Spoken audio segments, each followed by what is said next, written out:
Então, boa noite, pessoal. Hoje na sala aqui, nós já estamos presentes aqui a galera, tá? Então tem o Alessandro, o Alexandre, Arthur, o Braia, o Bruno, o Francisco, o Guilherme e o Jonathan. Então está presente nesse momento esses alunos aí. Então, boa noite a todos, tá? Dentro do contexto de aula, eu venho tentando avisar meus alunos as informações básicas para o aluno saber o que acontece dentro da ideia de aula. Ao final da aula, eu desligo a minha gravação. Nesse momento, todo mundo está participando de uma gravação, que é uma videoconferência que eu estou gravando. Algum aluno que não está presente no momento da aula poderá rever a conversa, o nosso bate-papo, mas eu sempre alerto a seguinte situação. Dentro da minha mídia, no final da aula, eu tenho um link onde eu estou colocando meu mouse. Isso aqui me abaixa a lista de presença de todos os alunos que estão participando na aula. Então, basta eu clicar ali, vai sair automaticamente numa pasta todos aqueles que se ingressaram. Então, o que acontece muitas vezes, que a gente está discutindo já entre os professores, tem aluno que dá o início da aula, aí o aluno, acho que por desconhecimento, ele sai fora da aula, aí ele quer regressar no final da aula. Só que fica registrado na lista de presença que o aluno pegou lá o início da aula, saiu fora e voltou tipo lá 10 horas da noite, 10h15 da noite, ele retornou. Então, eu não preciso nem se preocupar com isso aí, que eu tenho um dedo duro aqui que me fala essas informações. Desde que o negócio é informatizado, o aluno tem que está integrante participativo, estou gravando, então tem todos os documentos ocorrendo, quanto tempo que o aluno ficou presente dentro da sala, quanto tempo que ele se ausentou, então já estou dando um toque, cara, não fica ligando, desligando o computador, não vai ver televisão, entrar no Facebook, já que tu está interagindo aqui, fica conectado dentro da sala. Agora, se fica entrando e saindo, isso vai ser acusado dentro da minha informação tecnológica aqui. Então, não estou querendo, assim, maltratar ninguém, falar assim, pô, mas você está pegando no pé. Não, a máquina oferece esses recursos. Eu faço a chamada no final abaixo e se a direção me pedir a chamada, quantos participaram da aula, está lá registrado, eles que tomam a postura dele. Então, vamos dar início à aula conforme ocorria na escola. Normalmente eu abria esse link aqui, o Eletrotécnica Conectar para vocês, tá? Então, estamos abrindo aí uma mídia. No momento que eu abri, a minha disciplina é do terceiro módulo. Fui lá no terceiro módulo, como sempre, disciplina máquinas elétricas. Normalmente esse link aqui, estudo de motor MEF-MEF, é um link que eu costumo abrir em sala de aula, sempre. Que nem eu postei esse fluxograma, eu acabei de postar lá, mas depois eu vou dar uma arrumadinha para ficar num lugarzinho melhor. Então, estou abrindo a primeira parte da aula para a gente começar numa revisão e tentar chegar no ponto de aula verdadeiro, tá? Dentro dessa situação aqui, isso aqui não é algo diferente que o aluno venha hoje poder falar, puxa vida, eu nunca tinha visto esta informação. Essa informação aqui já é conhecida por todos os alunos que está frequentando as minhas aulas de máquinas elétricas. Então,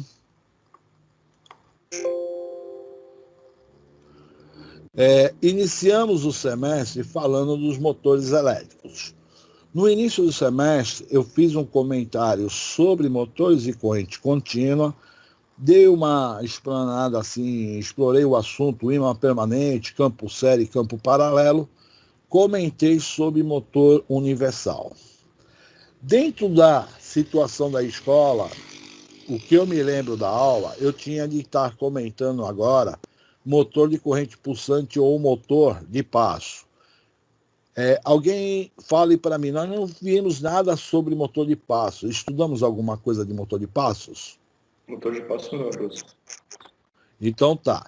Então nossa aula hoje vai ser focada em cima do motor de passo e ao mesmo tempo ainda está faltando um motor aqui no canto aqui. Mas primeiro eu vou comentar sobre motor de passo, depois eu volto por um motor que é considerado hoje de corrente contínua, mas eu não considero ele corrente contínua, mas quem sou eu para discutir a ideia? Que é os motores bruxas. Então, o primeiro passo da aula será falar sobre o motor de passo. Quando eu vou argumentar sobre o artigo de motor de passo, dentro da minha mídia, você tem aqui o motor de passo 1, motor de passo 2, tá? Eu abro primeiro a ideia do motor de passo 1. Vem dentro da literatura um breve histórico de motor de passo, denominações técnicas, e vai descer no artigo funcionamento do motor de passo e vai vir na literatura. Quando eu vou falar sobre esse motor de passo, eu abro um argumento que eu tive uma dificuldade na vida pelo seguinte fato. Eu fiz uma engenharia, fiz especialização, trabalhava na área e eu não conhecia esse motor de passo. Por incrível que pareça, eu sou da geração do século XX e, no caso, no século XX não era estudado o motor de passo dentro da nossa área. Porém, aconteceu o seguinte, eu comecei a dar aula por volta dos anos 2000, lá numa escola técnica chamada Treinasse, numa turma de eletrônica. E na grade curricular dos alunos estava lá o motor de passo. Aí, puxa vida, eu entrei em choque. Eu falei assim, pô, o que é o motor de passo? Trabalhei na área, nunca vi motor de passo, eu tenho que falar sobre motor de passo. Com muita vergonha, tentei na biblioteca da universidade, não encontrei nada de motor de passo. Com muita vergonha, cheguei para um colega de trabalho, se eu teria alguma literatura sobre motor de passo, eu tenho que falar sobre motor de passo. Daí surgiu um professor que me entregou 3 folhas, que é exatamente essas folhas que estão digitadas, que posteriormente eu digitei. Esse aqui era todo o conteúdo que eu tive no primeiro contato de motor de passo. Mas eu falei para o professor, pô, muito obrigado, que eu nem sabia o que falar sobre motor de passo. A partir daí, eu comecei a interagir com o motor de passo. Eu já logo me preocupei, não com o início da apostila. Eu queria falar sobre motor de passo, eu me preocupei com essa figura que vocês estão vendo. Você tem aqui um esquema de uma placa-tarefa, e eu observei no final, puta, motor de passo, você tem as bobinas aqui, e eu estou dependendo de um controle eletrônico para mim poder alimentar essas bobinas. Então, como que eu vou alimentar essas bobinas? Eu teria lá um nível alto, 1, 0, 1, 0, 1, 0, 1, 0, 0. Quer dizer, eu vou fazer uma tabela verdade para alimentar esse motor de passo. Logo que eu bati o olho nessa figura, me lembrou da disciplina digitais. Então, me lembrei de circuitos digitais, porque tem tudo a ver. A gente estudamos lá circuitos digitais e muitas vezes você fala, pô, onde é que eu vou aplicar esses digitais da vida? Aí, quando eu bati, putz, isso aqui é uma tabela verdade, isso aqui é um flip-flop, quer dizer, eu dou um reset aqui, eu estou mudando as minhas combinações binárias que vai alimentar esse motor de passo. Eu posso simplesmente ter um controle de forma, uma programação de um computador que vai fazer o acionamento lógico do desejado para alimentar o motor de passo. Então, naquele momento inicial da minha carreira, que como professor, não como profissional técnico de eletrotécnica, eu falei, pô, então quer dizer que motor de passo é isso? É um motor que é controlado?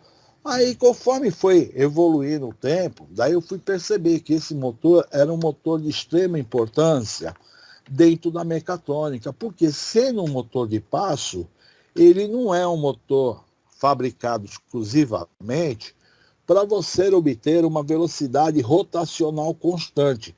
Ele pode até ter uma velocidade de lá de 6.000 giros por 6.000 RPM, ele pode ter lá por volta de 4.000 RPM, 8.000 RPM, deve fazer. Mas a finalidade dele não seria um movimento simplesmente circular.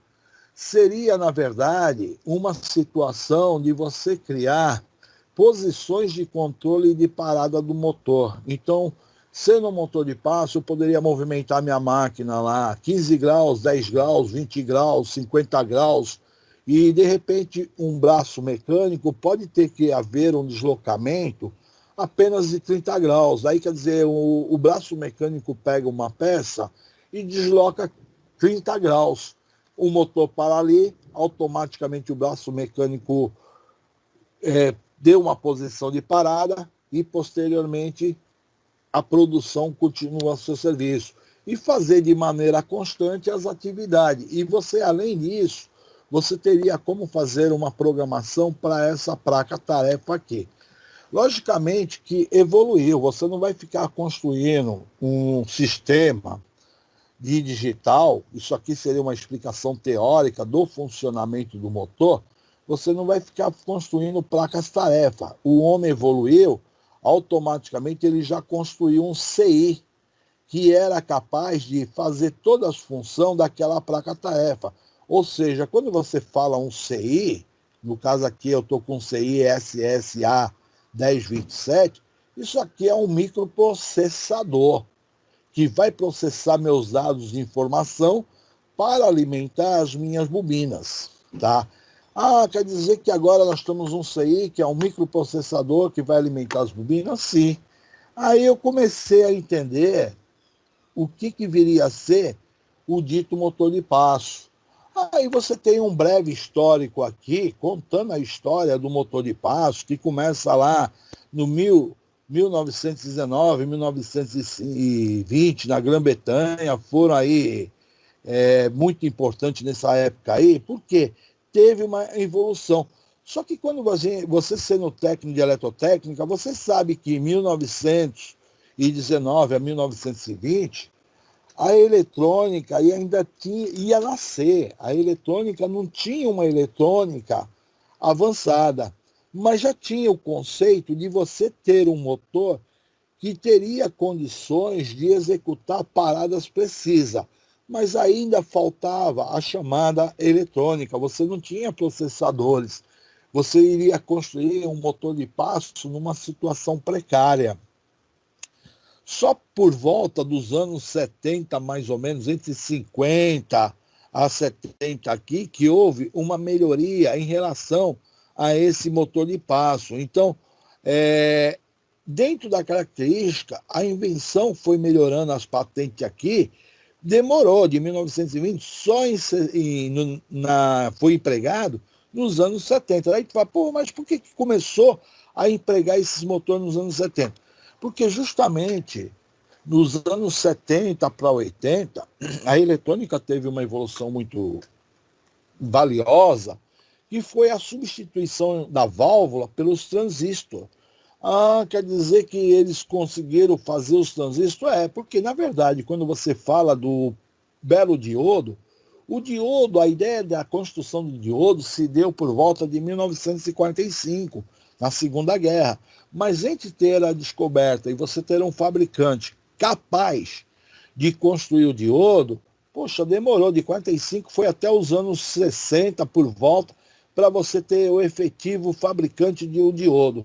E nos anos 60 foi um ponto marco nos Estados Unidos, porque ali surgiu uma tecnologia que vocês tinham os pequenos rádios, rádio mesmo, que foi a era do rock and roll.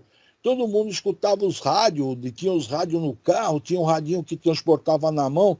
Surgiu um equipamento pequeno porque passou a ser uma tecnologia transistorizada. Mas só que a tecnologia transistorizada era para pequenas potências, não grandes potências. Quando se findou os anos 80 aqui no Brasil, nos anos 80 foi quando o brasileiro substituiu a televisão dele, valvulada, pela televisão transistorizada. E a eletrônica começou a evoluir. Quando se deu os anos 95, 1995, já surgiram os primeiros computadores com os primeiros processadores. A eletrônica estava caminhando a todo vapor para uma evolução tecnológica. Pô, o processador do computador, ele esquenta, ele não esquenta. Quer dizer, eles eram processadores que não suportavam muita corrente, existia o problema de aquecimento. E até hoje, quando você fala aí, desde os anos 2000 para 2020, cada dia mais a eletrônica avança na construção dos componentes eletrônicos. Você não vai comparar um processador de uma máquina hoje, de um computador hoje, com um computador dos anos 2000. Quer dizer, um computador dos anos 2000, nós não vamos nem navegar na internet. E mesmo assim, você olha lá para o celular. O celular de 10 anos atrás, você não consegue nem navegar na internet, porque ele também vai um processador. Para você poder navegar na internet, vai um processador que é um computador de bolso. Quer dizer, a eletrônica tem o seu meio, que eu costumo dizer para os alunos, a partir dos anos 80, ela começou a expandir. Não que ela nasceu nos anos 80, ela nasceu por volta de 1945, a primeira ideia do diodo. Mas antes do diodo era usado válvulas. Aí quando começaram essa evolução dos motores de passo, foi pelos anos 90.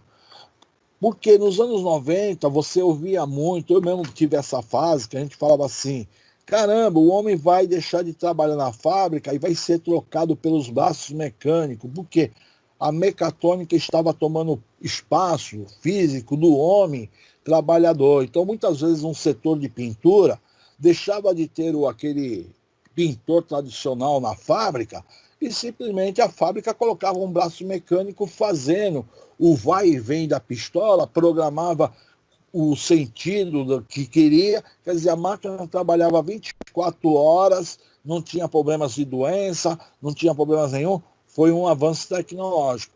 Só que tudo começa com a ideia do motor de passo, dentro desse histórico que eu estou falando para vocês, é uma máquina que depende de uma situação eletrônica. Então, quando você fala de motor de passo, não são motores para você jogar dentro da eletrotécnica e exercer grandes torques, grandes forças. Sim, braços mecânicos, que você coloca redutoras, você consegue obter situações de forças mecânicas a partir de engrenagem, câmbios, né? Então você consegue ampliar a força do seu motor para a execução de tarefa. Aqui, nós estamos representando um pequeno motor de passo, que seria a ideia básica, inicial, duas bobinas e elas aterradas. Eu estou alimentando com mais V, então estou alimentando uma bobina. De repente eu posso alimentar a segunda bobina com mais V, que está aterrada. Eu posso jogar uma tensão negativa, então quer dizer, essa bobina vai criar um campo magnético sentido oposto. Eu posso criar também o outro lado negativo. Ou seja, eu estou criando aqui uma espécie de tabela verdade. 1 e 1, 1 e 0, 0 e 0, 1 é 0 e 1, 1 e 1.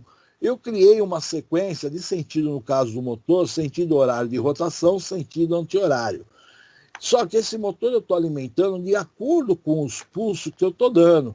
Mas esses pulsos que a gente está fazendo aqui nessa simbologia aqui, é um pulso mecânico. Só que esses pulsos aqui, na verdade, da tabela verdade, quem faz é o eletrônico. O eletrônico que vai criar a sua tabela verdade de acordo com a sua necessidade.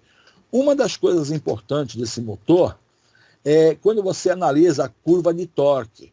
Mesmo ele sendo de pequenas potências, ele consegue ter um torque de partida alto, tá?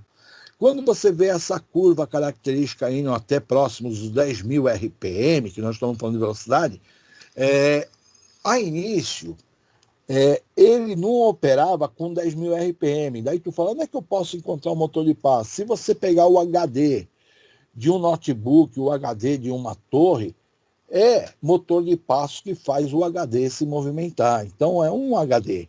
No entanto que nos anos aí, 2010, 2005, um HD tinha o quê? Que velocidade? Por volta de 4.000 RPM. Conforme foi aumentando, isso aí era um HD de 40 GB, 80 GB, aí conforme aumentou a capacidade de armazenamento do HD, houve a necessidade de você colocar um motor de passo que atingiria uma velocidade maior do que 4.000 RPM. Daí conseguiram evoluir o motor de passo lá dentro do HD, chegando em torno de 8.000, 8.500 RPM. Aí tu fala, mas o que fez ele aumentar a velocidade? Seria o nível de resposta do processador. Então eles tinham a barreira, não era questão de alimentar o motor de passo, eles tinham a contagem de processamento, a velocidade onde que o processador iria dar um nível de resposta. Outra coisa que acontece, já que eu estou alimentando um motor de passo, existe aquecimento dos processadores. No entanto que quando você fala de um processador, tem o cooler, daí você fala, pô, mas tem o cooler por quê? Porque vai esquentar de acordo com a velocidade de resposta do conjunto eletrônico. Então, justamente aqui era barrado numa situação que eu não conseguia altos níveis de resposta rápida. Agora, existe, você sendo da eletrotécnica, você tem que entender o seguinte fato. Quando você fala de máquinas rotacional, máquinas que faz o movimento circular, você percebe por uma coisa que você convive todo dia. Uma moto, quando chega a torno de 7.000 RPM, 7.500, se você observa o contagiro dela, ela está entrando no vermelho. Mesma coisa é um carro. Ele trabalha num nível de rotação de 7.000 RPM, quando vai atingir os 8.000, 9.000 RPM, já entra em estágio vermelho. Aí tu fala, por que quando é engraçado que tanto moto como o carro, os RPM para entrar no vermelho é em torno de 7 a 8.000 RPM. Pelo seguinte fato, quando você tem uma máquina produzindo o movimento circular, o próprio rolamento não consegue reter as forças centrífuga da máquina. Ele acaba se danificando. Então, você não vai ver uma máquina, um motor de um carro, rodar aí a 15, 20.000 RPM, porque ele tem uma característica movimento circular. Aí, quando tu transfere esses movimentos circular para a elétrica, continua tendo uma problemática de uma rotação circular, que a máquina está operando em movimento circular. E movimento circular, você tem uma situação problemática de rolamento. Então, quer dizer, o normal é que nem acontece, uma Makita, que é um motor universal, atinge em torno de 12.000 RPM. Dificilmente você vai ver uma Makita chegando a 16, 17.000 RPM. Não chega. Não chega por quê? Por causa do efeito mecânico que você tem na máquina. Mas, com todas as características de motor rotacional, o motor de passo, ele me apresenta uma alta velocidade em termos de quando você deseja, nas condições que a gente temos tecnológicas, tá? Agora, em contrapartida, como nós temos problemas rotacionais da máquina para adquirir velocidade, hoje ainda eu vou discutir e vou falar o assunto de motor linear com vocês, para você ver o que você tem em relação ao motor linear. Linear, você não tem limite de velocidade, você pode chegar a uma velocidade fabulosa, sem ter esse problema de rotacional, que daí eu vou estar discutindo o motor linear de uma maneira diferente. Então, a primeira aula que eu tive dos alunos teria essa parte de leitura normal, compreensão da história, tá, os acionamentos do circuito, dos CIs. O que me interessava na primeira informação é que você agora tinha um processador, tá, um conversorzinho de código com o objetivo de alimentar as bobinas. Isso aqui seria o foco mais importante da aula, que eu falaria de termos de motor de passo. E chegando ao final, a esta configuração aí, uma placa-tarefa alimentando as bobinas, tá? Perfeito. Isso aqui que eu não tenho ela em Word. Eu vou ter, isso aqui está na minha mídia, eu fiz em página de internet, é complicado. Eu vou ter que ver como é que eu posso passar essa primeira parte para vocês. Posso até tentar copiar e transferir para uma página em Word para vocês obter a ideia. De primeiro momento, ficou alguma dúvida quando eu fiz a introdução do motor de passo para vocês? Tá tranquilo? Tá ok, Todo mundo... Tá. Todo mundo saiu fora da sala. Tá tranquilo, tá tranquilo. Não, tô aqui, tá bom. Tá bom, então. Ó, daí passou os anos, quando eu dei a primeira explicação, quando eu dei a explicação por 3 folhas, passou uns anos, eu entrei numa internet, uma coisa chamada internet, achei motor de passo. Quando eu dei a primeira aula, internet ainda não existia o Google, tá? Era o Alta Vista, cadê? Naqueles anos não tinha Google. Daí eu fiquei puto da vida porque eu fui na biblioteca, na universidade, procurar alguma literatura sobre motor de passo, eu não encontrei nada. Aí passando uns anos eu entrei na internet, já estava surgindo o Google, daí eu consegui achar esse motor de passo 2, tá? Quando eu achei esse motor de passo 2, eu fiz até questão na época de copiar o link, que ainda era lá o ig.com.br, existia o IG, hoje em dia não existe nem o IG mais, eu fiz questão de gravar o link que eu copiei essa página aqui. E na época, era poucos assuntos de motor de passo que tinha. Hoje, se você entrar na internet, escrever a palavra motor de passo, você tem muitas folhas de motores de passo, tá? Aí tu fala assim, por que você hoje tem muitas folhas de motor de passo? Porque, na verdade, aonde você vai encontrar esse brinquedo chamado motor de passo?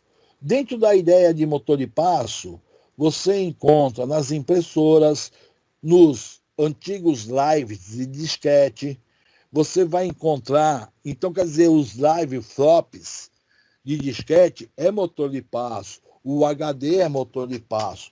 Então, quando a galera da informática entendeu que o HD era motor de passo, começaram a estudar de forma mais intensa o efeito de motor de passo que poderia ser agregado em cima disso aí. Então, isso trouxe uma informação muito grande dentro da área, mas quem trouxe foram os internautas que eram apaixonados pela internet, comunicavam com os outros países e traziam a ideia de motor de passo. Aí, naquela época, a minha grande euforia quando eu achei esse novo artigo de motor de passo é que eu comecei a entender melhor. Eu poderia ter um motor de passo bipolar, onde que ele tinha duas bobinas e ele tinha contido um ímã permanente na parte interna. Só que com o passar do tempo eu descobri que esse ímã poderia ser também na parte externa, que nem um ventilador de teto que você tem um rotor do lado de dentro, você tem a parte estática de dentro e o rotor fica de fora. Então o motor de passo ele pode ser construído o ímã aqui fora e as bobinas ser a parte interna, de boa, tá? Então aqui eu descobri que eu teria um motor de passo com duas bobinas, 4 fios saindo, e eu iria ter que alimentar essa máquina aqui. Quando você caminha à frente aqui, eu vim descobrir, mas eu posso ter um motor de passo com uma outra característica, 3 bobinas e um ponto comum. Aí tu fala, legal, e um ímã permanente na parte interna. Aí quando eu observei, com pouco conhecimento que eu tinha, eu já logo deduzi, poxa, o motor de passo que eu tenho aqui em cima vai ter que usar um determinado processador, um determinado CI, que não vai ser o mesmo CI que eu vou alimentar este motor de baixo aqui. Por quê? Aqui eu tenho 4 pontas de fio, mais 3 bobinas. Lá em cima eu também tenho 4 pontas de fio saindo, mas só que a configuração do enrolamento da bobina é diferente. Então a forma de alimentação dele é diferente. O CI que eu alimento esse motor de passo não será o mesmo CI que eu vou alimentar este outro motor de passo.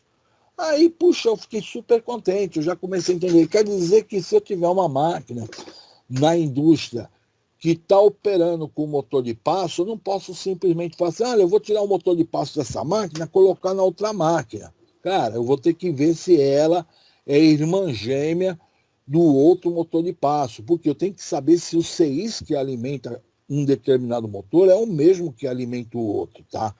Então, justamente, eu comecei a descobrir esse universo que eu não imaginava. Na figura de baixo, ele te coloca de forma tracejada alimentação conforme a corrente vai fluindo. Então, está fluindo na bobina 1, está fluindo na bobina 2, está fluindo na bobina 3 e o ponto comum. E a máquina está rolando. Quer dizer, quando eu tenho X e Y, eu estou tendo campos magnéticos interagindo dentro da minha máquina. Eu tenho norte-sul, norte-sul, norte-sul, e a bobina está criando os campos magnéticos norte-sul, e você está criando as suas repulsão magnética, tá? E fazendo um movimento circular, tá? Aqui, muitas vezes o aluno, quando está estudando, ele quer entender essa codificação.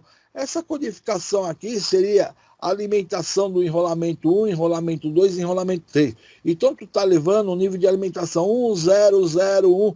Quer dizer, você fez uma programação lógica para você ter essa sequência de rotação na sua máquina. Só que isso aqui não é muito relevante. Isso aqui está mais como uma estrutura de você examinar o funcionamento, tá? Então, quer dizer, eu dependo de uma combinação lógica, tá? Dentro desses contextos aqui, caminhando mais à frente, tem um outro motor de passos com uma outra configuração. O processador agora vai ser um outro processador que eu vou ter que usar para essa máquina. Justamente, para cada modelo de passo, para cada motor de passo, é um processador específico para ele. Então a gente costuma dizer, é uma venda casada. Uma venda casada. Quem te vende o motor de passo vai ter que te vender também o processador, a forma de alimentação desse motor. Você vai ficar amarrado, você tem que ter uma fábrica de componente eletrônico para estar fabricando um motor de passo. Então não adianta você falar assim, olha, eu vou fabricar um motor de passo com uma certa potência, você quer uma potência elevada? Puxa, eu preciso de um fabricante que me fabrica esse processador para poder alimentar esse motor. Mas tem um problema, cara. Quando entra na eletrônica de potência, você não consegue processamentos com altas correntes. Daí deparo numa situação que eu vou ter que analisar qual é a configuração que eu vou rolar. Então, às vezes, hoje, como nós já estamos no século XXI, ano 2020, essa problemática de potência, possivelmente, em breve, vai estar acabando. Por quê? A eletrônica vem avançando. Então, tu não vai, muitas vezes, comprar um motor de passo de 2CV, 3CV, tu não vai encontrar isso hoje. Mas daqui, eu estou falando hoje não, mas de repente daqui 5 anos, 6 anos, 10 anos, a eletrônica avança de uma tal maneira e consegue fazer um processador que suporta uma corrente alta. Daí eu estou falando besteira para ti. A única coisa que eu tenho que te alertar é que eu dependo de um processador para fazer a alimentação do meu motor de passo. Aí dentro dessas leituras que fica para vocês entenderem, eu completo praticamente todas essas leituras. Aqui, ó, outra forma de alimentação que eu estou alimentando o motor lá em cima. Agora, de tudo que eu falei, a compreensão verdadeira do motor de passo, essas duas figuras me trazem um conhecimento amplo, inclusive para fazer provas de concurso, e eu falo assim, entendi o conceito de motor de passo. Aí você fala assim, por quê? Eu estou com uma situação, se você olhar, duas máquinas muito idênticas. Só que uma está falando aqui, ó, passo completo. A outra está falando meio passo. Aí eu dou uma paradinha na aula e pergunto para vocês assim, vamos ver se vocês são espertos na observação. Qual é a diferença da minha máquina 1 e da máquina 2? Por que uma é chamada de passo completo e a outra é chamada de meio passo? Vocês saberiam me responder? Alguém aí dá um chute? Meio passo, ele aciona 2 pontos iguais, né? Assim, você vê que assim, os 2 vermelhos ali, e outro acende um só, por vez. Certo, correto. A ponteira então, por isso que é meio passo. Então, o passo completo, você está alimentando uma bobina por vez. Alimentação, não é isso? E o meio passo, você está alimentando simultaneamente uma bobina por vez. De repente, antes de passar para outra bobina, eu alimento 2 bobinas simultaneamente. Não é isso que você falou? Isso, correto. Correto. No passo completo, quantas paradas que eu estou tendo aqui na minha máquina? Quantas paradas que é possível? 4. Nós temos quantas bobinas? 4, né? Então, as minhas paradas na minha primeira máquina vai corresponder a quantos graus que me permite as paradas desse braço? 90, né? 90 graus. Aí, quando eu passei essa máquina para ser meio passo, quantas paradas que ela vai dar? 8. E a quantos graus que ela vai poder parar? A cada 45. Cada 45. Legal. Então eu entendi. Se o motor de passo tiver 4 bobinas, for passo completo, eu tenho um total de 4 paradas a 90 graus. Se o motor de passo é 4 bobinas e eu estou considerando meio passo, eu tenho 8 paradas a 45 graus. Então aí já sai a reflexão. Se eu construísse um motor de passo com 6 bobinas, passo completo, eu teria um valor total de quantas paradas? 6 paradas. Se eu pegar 360 graus dividido por 6, eu vou ter quanto? É 60. 60. Então se é 6 bobinas, passo completo, eu vou ter uma parada a cada 60 graus. Se eu quiser parar meu braço a 60 graus, eu posso dar o comando, ele encaminha a cada 60 graus. O mesmo motor de passo de 6 bobinas e eu operasse a meio passo, quantas paradas que eu vou ter? 12. 12. Sendo 12, eu vou parar a quantos graus? 30. 30 graus, né? Na cada 30 graus que eu vou parar? Isso, cada 30. Então justamente essa analogia que eu estou te falando é justamente aonde que pode cair numa questão de concurso, de prova. O cara te joga uma situação problemática de um motor de passo. Ele te fala os números de bobinas que você tem. Em função dos números de bobinas, você vai definir os números de parada. É só pegar 360 dividido pelos números de bobinas, você tem quantos graus que ela está parando. Aí ele vai te definir, não, só que minha máquina está operando em meio passo. Você tem condições de definir quantos graus que essa máquina vai parar. Então a definição do motor de passo, essas duas figuras, ela me define muitas coisas. Agora, resta saber, que também pode cair numa questão, o motor de passo completo gasta menos energia, porque está alimentando uma bobina a cada momento. Então, quer dizer, eu alimento uma bobina por vez. Gira mais rápido. Por que gira mais rápido? Porque a rotação não vai ter momento de freante de nenhuma outra bobina. É mais simples, possui menos torque e possui menos precisão. A precisão quer dizer menos número de parada. O motor de passo, meio passo, gasta o triplo de energia, gira mais devagar, logicamente vai diminuir a velocidade, é mais complexo e possui 1/4 de vez mais torque do que um motor de passos completo. E possui o dobro de precisão. Quer dizer, o dobro de precisão, nós estamos falando que eu dobrei o número de paradas em relação ao meu motor de passo, tá? Então, essa figura aqui, ela me traduz tudo que eu queria saber de motor de passo. Aí, de uma forma simples, logicamente, o motor de passo, tu não vai colocar um ímã dessa forma. Tu vai ter um campo magnético permanente, ele pode estar do lado de fora, rodando aqui fora, ou na parte interna, mas a ideia crucial da explicação, ela me definiu tudo que eu precisava saber de um motor de passo. Então, inclusive, a forma da configuração das bobinas que eu estou tendo aqui, a quantidade de fio. Porque quando eu observava as figuras superior, elas não me trazem muitas informações. No caso dessa aqui, ainda está até colorido, criando norte e sul, porque vermelho norte e azul sul. Está criando os polos magnéticos rodando na minha máquina. Só que eu não tenho uma visão clássica, que nem eu estou tendo, em cima dessa situação aqui da minha bobina sendo alimentada. Lá na parte de cima, você até dá para compreender, mas não tão de forma nítida que nem essa figura. Eu achei assim, a forma explicativa dessa figura, muito 10. Então, esse motor de passo são os motores usados na mecatrônica com o objetivo de paradas. Se eu quero aumentar cada vez meu número de paradas, eu vou ter que ter mais bobinas, tá, sendo alimentado. Nesse caso, como eu estou usando um imã permanente, eu vou falar assim, eu tenho campo magnético e a outra é a armadura. Então, o nome classifica geralmente, não é rotor e estator. Eu tenho o campo magnético aqui permanente. E, ao mesmo tempo, eu tenho uma bobina de armadura. Leva o conceito de motor de corrente contínua, campo e armadura, tá? Então, isso aqui que seria a ideia de motor de passo. Agora, dentro desse contexto de motor de passo, se você hoje quiser aprender mais de motor de passo, ver as potências dos últimos motores de passo que evoluiu, cara, na internet tem muita informação sobre motor de passo.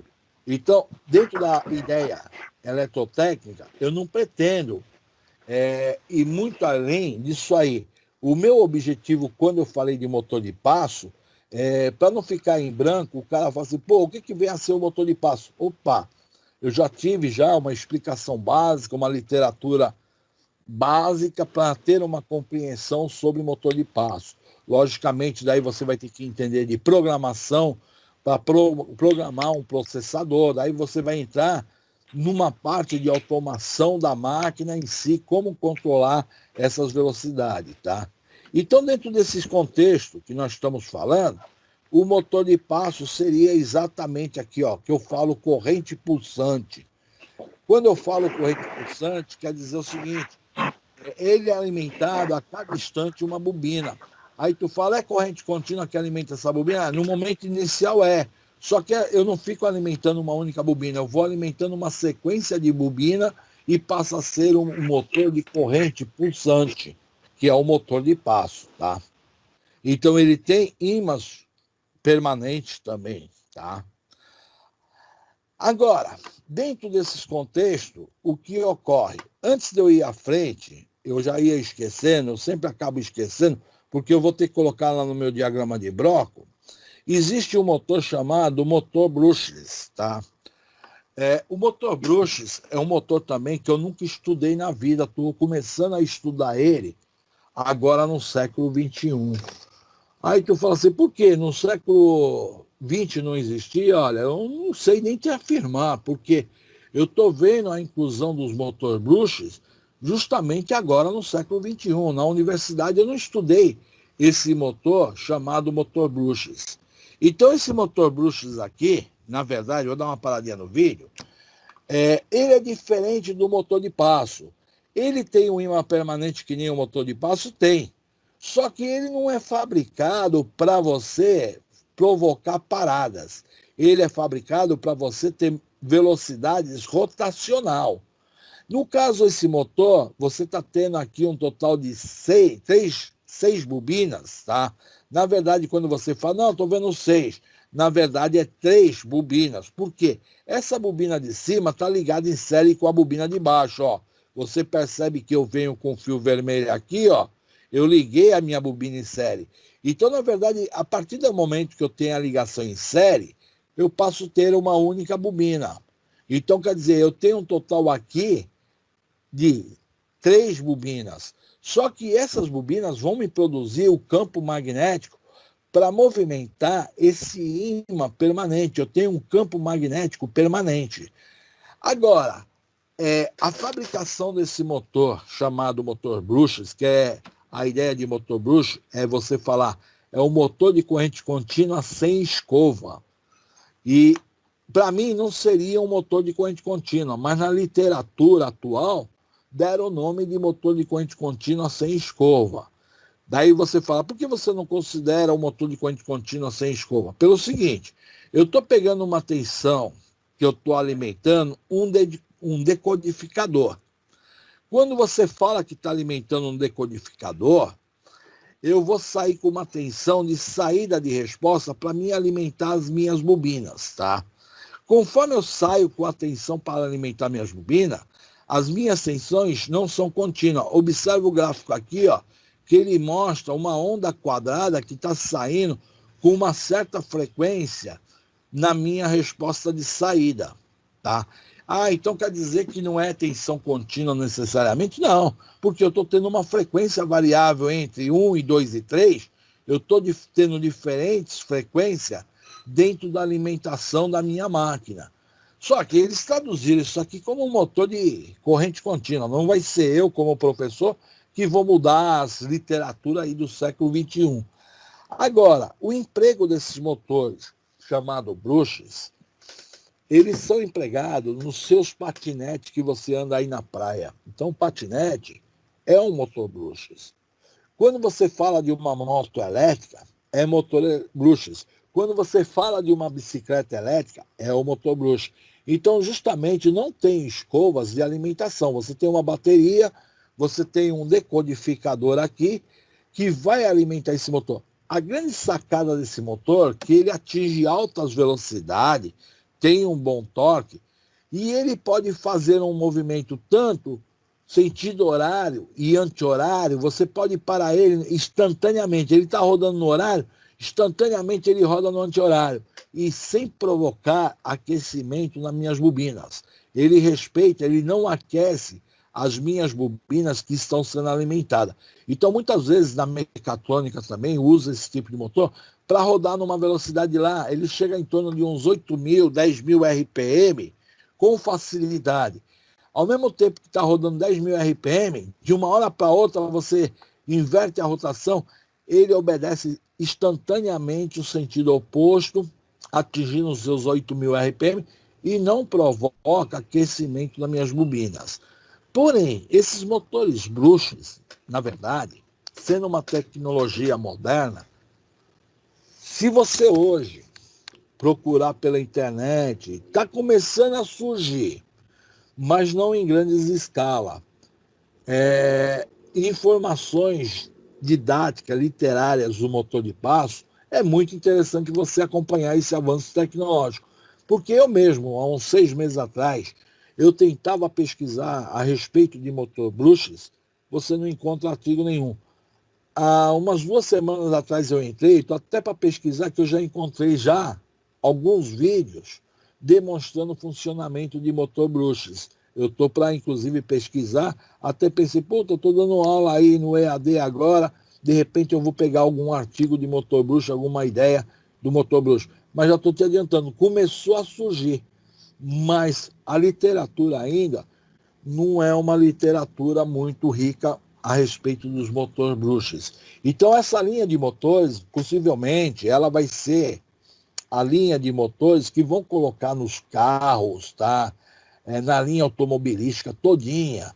Em si, o cara constrói aí um carro com um motor em cada roda, putz, isso aqui vai dar uma velocidade fenomenal. Ele tem um ótimo torque, uma ótima arrancada, muito bom esse motor, mas ainda é uma tecnologia que os fabricantes estão escondendo as informações teóricas dos avanços deles, tá? Então esse motor aqui, ele ainda está em expansão dentro do nosso universo elétrica. Então, o que acontece? Quando eu explico para você a respeito desse diagrama de bloco aqui, nós falamos do motor de corrente contínua, motor universal, motor de passo, e aqui eu tenho que agregar os chamados motores brushes que eu não agreguei, tá? Agora, quando a gente fala dos motores de corrente contínua, motores brushes, são tecnologias que estão entrando praticamente agora no século XXI. É um assunto que pouco a eletrotécnica aborda. Mas eu costumo abordar esses assuntos perante meus alunos pelo seguinte: da mesma forma que um dia eu tinha de dar uma aula sobre motor de passo, de repente alguém questiona para mim, tu já ouviu falar sobre motor de passo? Você já escutou alguma coisa sobre motor brushes, os motores que vai nos patinetes, os motores que estão indo na bicicleta? Eu não conheço esse motor não. Então, quando eu vejo técnico de eletrotécnica, você tem que estar preparado para qualquer tipo de pergunta voltada na área. Mas, lembrando, isso aí é um motor que está entrando. Eu não sei assim qual é o futuro, se na indústria vão colocar muitos motores brushes ou não. Eu acredito que até vai, porque a mecatrônica está avançando e pegando muitos postos de trabalho do operário padrão. Então eu acredito que vai ter um avanço grande. Já o motor de passo já ocupou muitos braços mecânicos e hoje em dia, cada dia mais, você vê aí as bicicletas, os patinetes entraram, não faz tantos anos assim. Nós estamos falando de patinete há 2, 3 anos. Daqui 5 anos, possivelmente, vai ter uma melhoria nesse motor, vai começar a bombar para valer. Então, quer dizer, nós estamos numa época de expansão de equipamento, tá? Agora, na aula, eu vou reservar meu assunto para os motores linear. Porém, quando eu falo do motor linear, posteriormente, o que a gente estuda na eletrotécnica, fielmente, o que você encontra na área fabril, simplesmente seria os motores monofásicos, tá? De indução assíncrono e síncrono, e os motores trifásicos também, síncronos e indução do tipo assíncrono. Normalmente, nas escolas técnicas de eletrotécnica, o professor só fica amarrado nos motores de indução assíncrono, síncrono e mais um motor de corrente contínua. ele nem discute muitas vezes o motor universal com vocês, tá? Eles não discutem. Então, só que dentro desse panorama, eu costumo ainda abordar o chamado motor linear para você ter uma ideia do que vem a ser o motor linear, tá? Dentro dessa característica de motor linear, eu também tive problema com essa literatura de motor linear. Daí eu consegui aqui uma breve dissertação de mestrado aí pela Universidade Federal de Uberlândia, onde que falava que o motor linear era um motor que movimentava de forma linear, tá? Então isso aqui partiu da ideia de um aluno aí, tecnologia, Fábio Henrique aí, mecânica, tá? Que estava estudando a ideia de motor linear que funcionasse de maneira linear. E a literatura de motor linear ainda no Brasil é uma coisa muito precária. A gente não tem grandes literaturas sobre motores lineares, tá? Aí ele colocou um breve histórico que vocês vão não quiser ler aí. A ideia de motor linear, na verdade, já na época de André Ampère, pelo que eu já estive lendo na literatura, André-Marie Ampère teve a ideia de motor linear. Só que tem uma coisa, Clara. Quando eu falo de André-Marie Ampère, ele não viu nenhuma lâmpada acender. Quando ele viveu no planeta, o máximo que tinha no planeta era o telégrafo. Então você não tinha lâmpada, tu não tinha nada elétrico, tu tinha bateria. Só que ele já deu a teoria que viria a ser o motor linear. Quer dizer, entre a teoria que a gente fala 1838, a primeira proposta, nessa época estava surgindo o telégrafo. Então, quer dizer, quando nem tocou o nome de André-Marie Ampère aqui está falando de Miguel Faraday, porque Miguel Faraday fez várias publicações, mas essa homenagem aqui eu já acho, assim, pelo que eu já estive lendo, eu não daria homenagem a Miguel Faraday, eu dava homenagem a André-Marie Ampère, tá? Em termos de discussão, pela primeira vez nesses anos aqui. Mas como o Faraday publicou muitos artigos dentro da evolução de transformador, gerador, ele ganha fama de muitas literaturas em cima disso aí, tá? Agora, quando você fala do motor linear, um protótipo básico inicial seria essa figura que você está vendo aqui embaixo. Você vai ver agora aqui embaixo. Eu poderia colocar 2 trilhos em uma bobina e uma barra curto-circuitando. No momento que eu alimentar essa barra, vai circular uma corrente pela minha barra e vai criar um campo magnético que ele vai deslocar minha barra para frente e para trás. Isso porque a corrente elétrica circulando na minha primeira barra passa pela segunda barra, volta, vai surgir um campo magnético na primeira, surge um campo magnético aqui na minha barra que está interligando e posteriormente surge um terceiro campo. Isso aqui faz um deslocamento da minha barra podendo ir para frente e para trás. Ou seria possível colocar uma esfera, alimentar a primeira bobina, cria-se um campo magnético e simplesmente eu posso ter uma situação que ela é empurrada para frente, porque ela é condutora de eletricidade, está lá em cima, recebendo energia entre 2 barras também, ela vai criar um campo magnético e ela vai provocar um movimento. Então isso aqui seria os protótipos iniciais de motores lineares, tá? Agora, para consolidar essas informações todas que eu estou passando, eu vou pegar uns vídeos rápidos, vídeos pequenos, que te traz uma ilustração melhor dentro da literatura. Abre, máquina, não fica demorando não perde tempo não que eu quero ir embora. O ônibus vai passar.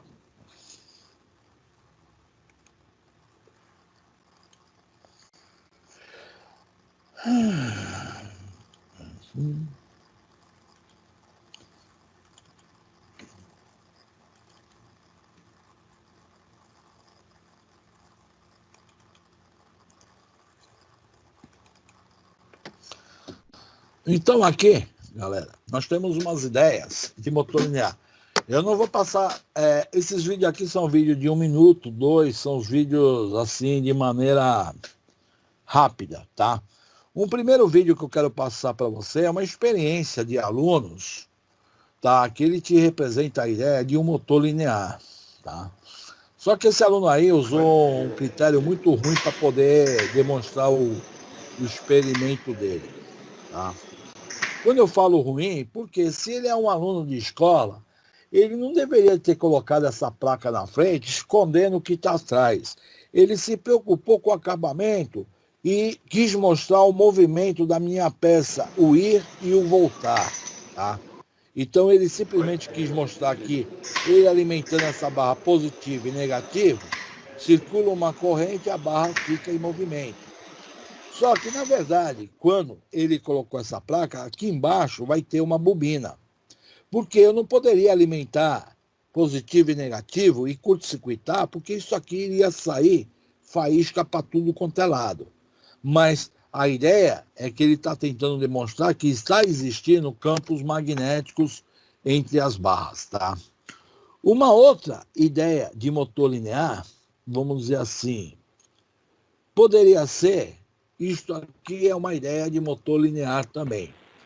O cara está usando vários ímãs na parte inferior, alimentando as duas barras, automaticamente a corrente está circulando nesse metal, só que ele está usando um resistor aqui para poder controlar o nível de corrente. No momento que ela cria um campo magnético, interage com os campos magnéticos dos meus ímãs e eu tenho um movimento circular. Ele fez uma experiência bem rudimentar, mas é o mesmo princípio da outra, tá? Que está lá sendo feita, tá? Então seria uma ideia de motor linear. Aí o motor linear, conforme eu falei para vocês, ele já poderia existir desde a ideia de André Ampère, 1838, mais ou menos, mas só que a efetiva aplicação do motor linear se deu pós-Segunda Guerra Mundial. E vamos dizer assim, o início por volta dos anos de 1960. Quando acabou a guerra no mundo, a Segunda Guerra, a França, ela usava muito os trens para poder fazer a locomoção no seu país. Aí a França teve a ideia de construir os trens com motor linear. Aí tu fala assim, então quer dizer que a França teve a ideia de construir os trens com motor linear? Justamente, a França foi uma das pioneiras a construir o chamado trem-bala. Então, o que era o trem-bala? Você tem as bobinas aqui ao lado do trilho, outras bobinas do outro lado, e a composição vai ter uma outra bobina recebendo o campo magnético interno, e você simplesmente tem um movimento. Só que essas bobinas laterais vai ser alimentada a partir da automação. Cada uma bobina com quanto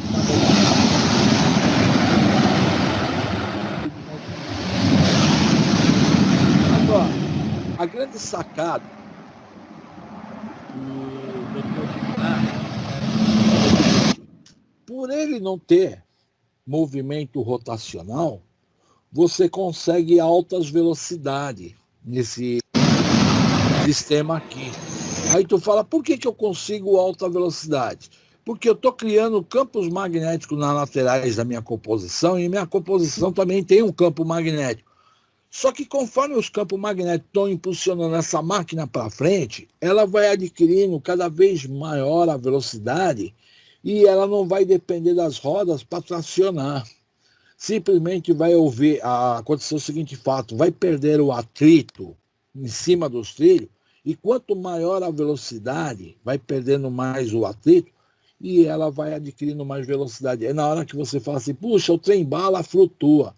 Não quer dizer que ele levanta 5 centímetros do trilho. Não, levanta 1 milímetro. 1 milímetro que ele afaste do trilho, você já perdeu o chamado atrito.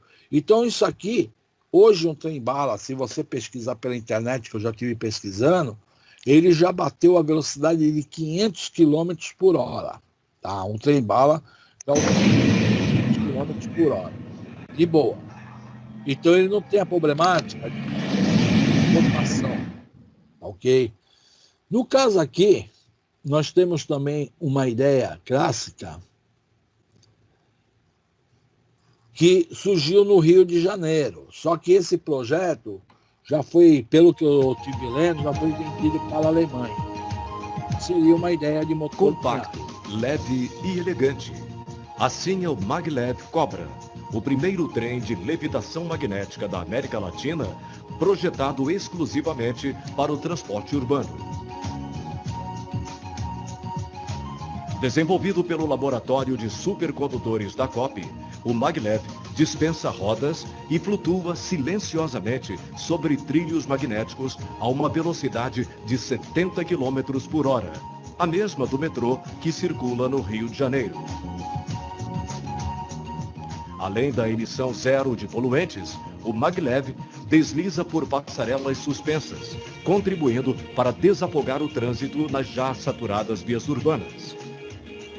Sua instalação dispensa as complexas e dispendiosas obras civis dos metrôs e trens de superfície convencionais.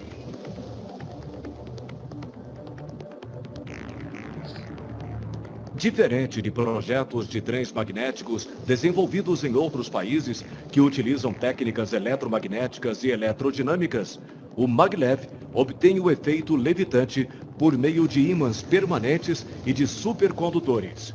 Um tipo de material que, quando resfriado a temperaturas extremamente baixas, é capaz de conduzir correntes elétricas sem resistência ou perdas. Formado por módulos conectados, o veículo permite a expansão do conjunto para atender às variações da demanda. Poderá transportar até 5 passageiros por metro quadrado.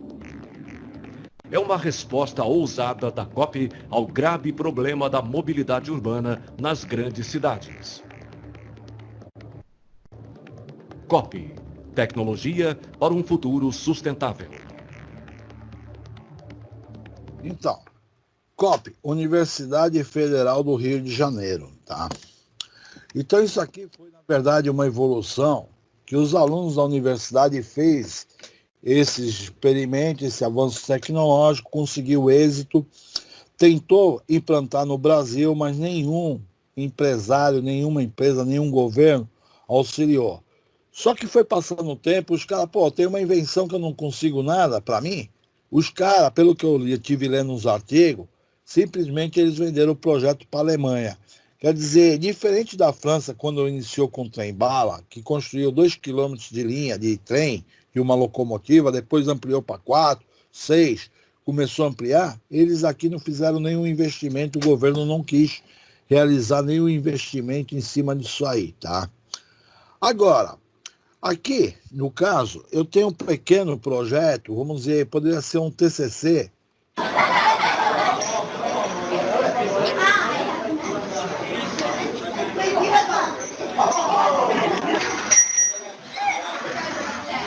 porém, dentro desse projeto que você está vendo, que a barra está indo e voltando, quando eu vi a primeira vez esse projeto, eu falei assim, tem um erro aqui de projeto, já não daria MB para o cara.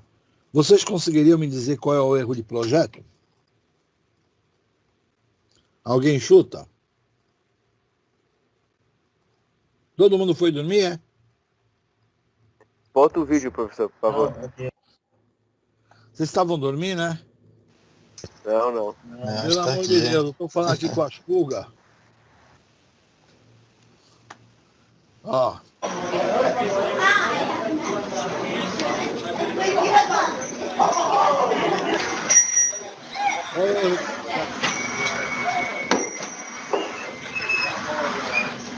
Alguém chuta? Ó, para vocês ser crítico. Primeira coisa, o cara teve que colocar um cooler aqui. Quando eu coloco um cooler, um ventilador, ele representa o quê? Aquecimento. Aquecimento. Se está aquecimento, houve mau dimensionamento nessas bobinas. Porque elas estão superaquecendo, eu deveria de ter usado um condutor de uma secção maior e aumentar o número de espiras, para não obter aquecimento em cima dessas bobinas. Então os caras fizeram a bobina e jogaram um valor de uma tensão para movimentar a minha barra, uma tensão elevada, a corrente está muito alta, então está aquecendo. Quando eu olhei esse projeto de um TCC, eu falei assim, ficou legal, eles representaram a ideia legal do motor linear. Só que houve uma falha de projeto, porque eu já estou vendo logo de cara um cooler, um ventilador. Quer dizer, isso me representa, está tendo aquecimento, tá? Não é uma coisa normal você fabricar uma bobina e você vai ter que ligar um ventilador do lado para resfriar. Então, o que eu senti na situação, que inclusive o cooler dele é um cooler até de um tamanho maior. Eu já estou terminando a aula. Eu vou passar um vídeo que vocês não vão entender nada, tá? Mas é o vídeo que mais importante de todos em termos de motor linear. Então vamos lá ver se alguém consegue ler e entender o vídeo. The new linear motor stage with custom E aí, alguém vai controller traduzir para is mim isso aí? designed to support the various needs of precision machine manufacturers as the matrix for Alguém machining vai traduzir o stages que ela está that falando require ou não? precision positioning on both Pô, the X vai só y subir a plaquinha aí. for laser machining and laser marker stages. Mas é um dos melhores vídeos. The main feature of the new device is the world's first adoption of an auto clamp mechanism X e that holds the X e position to which the Ah. XY table is moved right before the power configuração is que a turned máquina off. está fazendo. 当社の方で初めて、リニアモーターステージ、それもオートクランプ機能付きのリニアモーターステージを開発いたしました。 A cordless linear motor was also adopted to reduce cogging, and as a result, stability is maintained from the low to Quem está high fazendo speed isso tudo que range. você está vendo In é o motor addition, linear. positioning precision was increased to the point of Então, vamos ao entendimento aqui. Quando você tem uma máquina, na verdade aqui é dois motores lineares, um funcionando no eixo X e o outro funcionando no eixo, um no eixo X e o outro no eixo Y. Quando você tem esses dois eixos em movimento, você é capaz de fazer qualquer configuração. Então, dentro de uma mecatrônica, dentro de uma máquina de tornearia, que você precisa construir uma peça, precisa fabricar com precisão, isso aqui, inclusive, vai em impressoras, você tem como ter um conjunto de motor funcionando de maneira linear, no eixo X e no eixo Y. Aí o aluno fala assim, poxa, mas para que eu quero saber sobre motor linear? Pelo seguinte fato, imagina você estar numa área fabril e você encontra um motor desse aqui. Daí tu fala assim, pô, esse motor aí, essa máquina, tem um motor rotacional? Não, não é um motor rotacional, é um motor linear, cara. Então, muitas vezes, quando eu estou dando aula para vocês, que eu pego esses vídeos, que às vezes o cara fala assim, pô, que vídeo maluco. A ideia que eu estou tentando mostrar para você que você pode entrar numa fábrica e simplesmente o cara fala, vai lá consertar a máquina lá, vê lá o que aconteceu com o motor. E você não sabe nem que tipo de motor que está se envolvendo dentro da operação. Aí tu desmonta a máquina inteira, tu não acha motor nenhum. Aí simplesmente é um motor linear. Custom software can be used to communicate with a personal Então, computer, and dentro measurement data can be olha displayed só a on the screen velocidade. in real time. Digging for News. Então, dentro da ideia de motor linear, o que eu quis mostrar para você, desde um trem-bala até uma máquina impressora, uma tornearia, eu posso estar usando ele, tá? Eu sei que no Japão usa-se muito o motor linear na siderurgia. Na siderurgia, de que maneira? Num ligotamento contínuo, ele carrega chapas em alta temperatura, movimentando linearmente. No Brasil não é muito explorado esse tipo de equipamento, mas eu acredito que brevemente deve chegar por aqui. Uma das coisas, assim como professor, que eu lamento muito mesmo assim, construíram o chamado VLT, tá? Só que eu acho assim, no lugar do nosso VLT, nada melhor, como é uma cidade pequena, poderia... No Rio de essa outros máquina países aqui, ó. que utilizam técnicas Aí, assim, eletromagnéticas e eletrodinâmicas desenvolvidos em outros países que utilizam técnicas eletromagnéticas e até 5. Se tivesse aqui feito em vez do nosso VLT, tivesse construído o maglev, que a distância era pequena, possivelmente já seria uma forma de divulgar uma tecnologia brasileira. E no final acabaríamos tendo aí um trem de transporte barato e ao mesmo tempo vendendo tecnologia para os outros países. Às vezes eu lamento dentro da elétrica, a gente vê que não tem um investimento fiel dos governos, porque não valoriza os nossos cientistas. Você mesmo está na ETEC, vamos dizer que você faça um TCC totalmente inédito, uma coisa totalmente nova, revolucionária. Só que ninguém olha para você, puto, o aluno ali fez uma coisa revolucionária, vamos colocar em prática o que ele colocou dentro do mercado, vamos auxiliar. Muitas vezes despreza os nossos estudantes. Então, muitas vezes eu fico triste dentro de uma situação elétrica devido a esta situação que não temos uma verdadeira valorização dentro de uma área acadêmica, tanto alunos como professores, tá? A aula de hoje foi voltada a esses modelos de motor. Semana que vem eu vou estar entrando com um tópico de motor de corrente monofásica e motor trifásico. Então eu vou estar abraçando os dois tópicos. Porém é o seguinte, já essa semana eu pretendo colocar lá naquela pastinha de arquivo uma atividade para vocês fazerem para semana que vem. Atividade simples. Aí o cara vai fazer o quê? Vai responder um questionário, tira a foto e posteriormente vai me postar a resolução do que eu estou pedindo por foto, tá? Aí isso aí eu vou acertar no decorrer da semana, tá ok? Até a semana que vem a gente vai ter isso aí. Dentro da situação de aula, alguém quer fazer alguma pergunta de imediato? E aí, Francisco?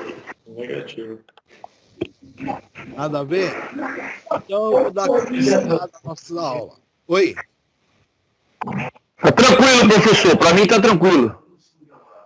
Uma pergunta, como é que foi o desenvolver da aula? Foi muito cansativo para vocês? Não, foi bom, sério. Não, Foi bom. Foi dinâmico. tranquilo. Conseguiram aprender alguma coisa? Deu para compreender os assuntos? Sim. Com certeza. Pelo menos já sabe o que é um motor linear, um motor de passo. Pelo menos alguma coisa, um motor bruxo, já pelo menos ouviu uma vez na vida, certo? Então, o propósito... Fala. Fala, Daniel. Deu para ter uma noção legal. Legal.